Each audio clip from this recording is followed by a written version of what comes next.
Matthew Aiken. For my persuasive speech, it will concern the topic of pollution.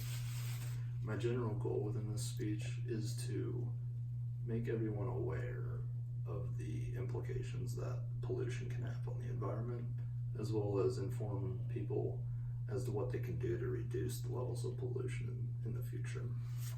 My specific goal is to enlighten people to look at the world not only through an ecological standpoint, but a Christian standpoint. In Jeremiah 2:7, God talks about giving us a very plentiful land, which refers to the earth, and how we have actually corrupted it and damaged it over time.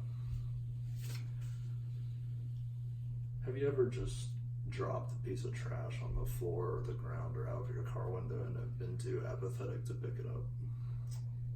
I know I have. I am as guilty as anyone else.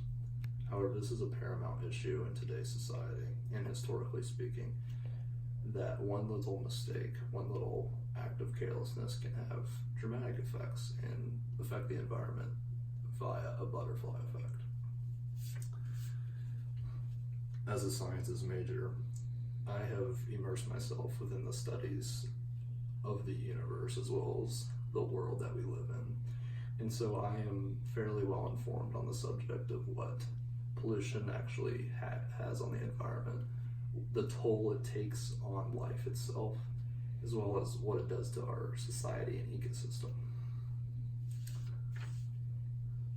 Pollution is a widespread epidemic that affects everyone that you know. It affects every nation, and that it results in countless deaths every year, and it's something that needs to be prevented. God gave us a great green earth to thrive in, and it is our fundamental responsibility to maintain it and keep it beautiful.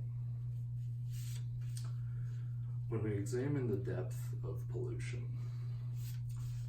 according to National Geographic, the atmospheric levels have never been higher within our world, meaning the carbon emissions from industrial sectors have never emitted so much gases into the atmosphere, and thus directly hurts the environment through a climate change. So the more greenhouse gases that accumulate, the stronger the effect is on our environment and climate change. Another study showed that in 2015, 9 million deaths resulted from pollution-related illnesses, and that this number is projected to increase dramatically over time.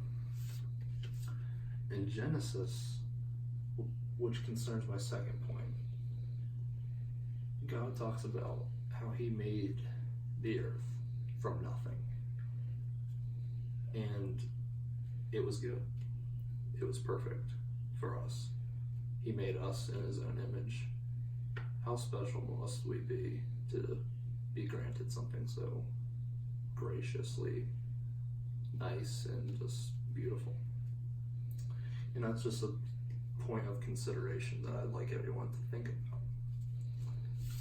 And this kind of carries on to my third point, which concerns our fundamental responsibility as Christians. God gave us this earth, and he's done more than that for us.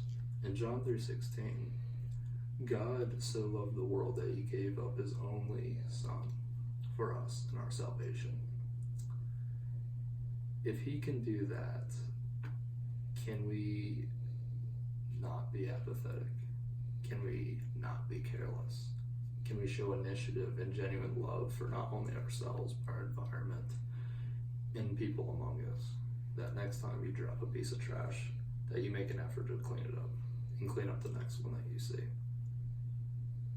So that when we exalt caring for our ecosystem, we exalt God's love. That this matter transcends the ecological damage, and that actually directly refers to our love for God. So whenever you see a community cleanup event, look at it as an opportunity, not just something you have to do, but a way to express God's love.